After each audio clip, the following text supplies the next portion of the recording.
कि ये जो होता है ये सेल्फ रिपेलेंट है। ठीक है। ये जो होता है ये अपने आप को रिपेल करता है। ठीक है, ये एक ऐसा फ्लूइड है जो अपने आप को रिपेल करता है। ठीक है। और जब कोई भी चीज गर्म होती है तो वो चीज एक्सपेंड होती है। वो इसलिए कि ये माना जाता था कि जब ये किसी भी चीज के अंदर ज्यादा हो जाता है तो उस चीज के अंदर जो उस बॉडी के मालिक्यूल्स होते हैं उनको ये घेर लेता है। और उसका नतीजा ये निकलता है कि जब ये मालिक्यूल्स के बाहर अपना कवर बना लेता है तो मालिक्यूल एक दूसरे को रिपेल करना शुरू कर देते हैं। और नतीजा ये निकलता है कि कोई भी चीज गर्म होने से एक्सपेंड होती है। तो थर्मल एक्सपेंशन जो होती है, जिसमें लीनियर एक्सपेंशन होती है, वॉल्यूम एक्सपेंशन होती है, एरिया एक्सपेंशन होती है, तो चीजों के एक्सपेंड होने की जो वजह मानी जाती थी वो ये प्रॉपर्टी मानी जाती थी। ये कहा जाता था कि ये एक ऐसा फ्लूइड है जो जब किसी भी चीज के अंदर ज्यादा हो जाता है तो उसके अंदर मौजूद जो एटम्स या मॉलिक्यूल्स होते हैं वो एक दूसरे को रिपेल करना शुरू कर देते हैं। नतीजा ये निकलता है कि बॉडीज के अंदर थर्मल एक्सपेंशन आती है। तो थर्मल एक्सपेंशन की ये वजह माना जाता था। और दूसरी बात ये कि इसकी नेचर को कंजर्वेटिव माना जाता था। कंजर्वेटिव नेचर का माना जाता था क्योंकि ये एक ऐसा फ्लूइड था जो रिप्रेजेंट करता था एक एनर्जी को।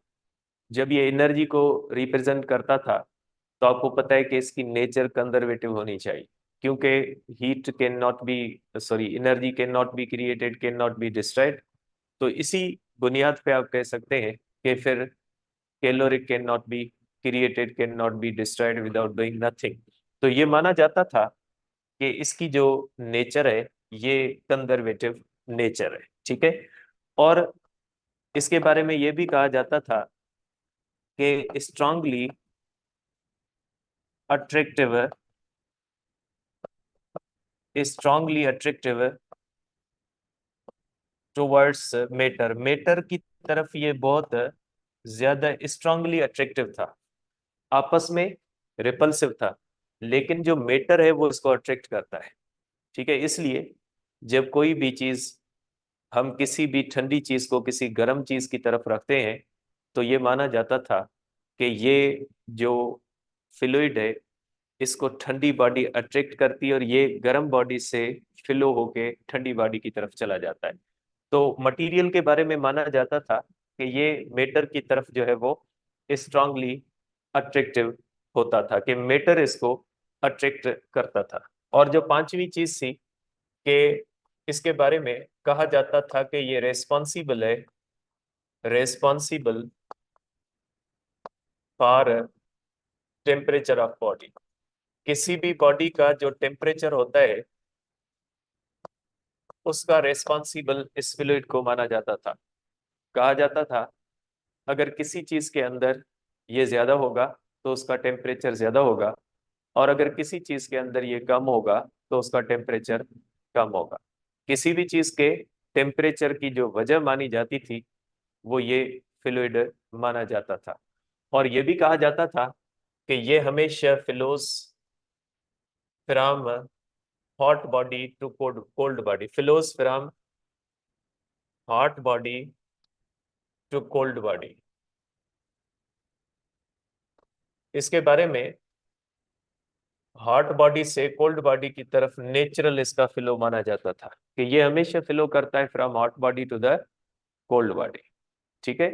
तो ये कुछ इंपॉर्टेंट प्रॉपर्टीज थी जो कैलोरिक के बारे में कंसीडर की जाती थी।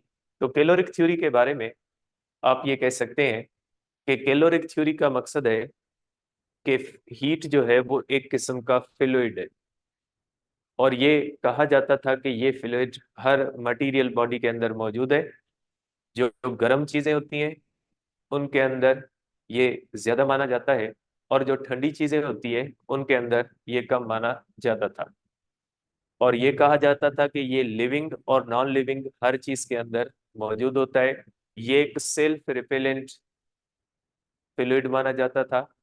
और कहा जाता था कि जब ये किसी चीज के अंदर ज्यादा हो जाता है तो उसका टेम्परेचर बढ़ जाता है, और टेम्परेचर बढ़ने से चीजें एक्सपेंड इसलिए करती हैं क्योंकि ये फ्लूइड जो होता है ये सेल्फ रिपेलेंट होता है। सेल्फ रिपेलेंट होने की वजह से जब ये किसी भी चीज के अंदर ज्यादा हो जाता है तो वो चीजें एक्सपेंड हो जाती हैं, उनकी साइज जो होती है वो बढ़ जाती है।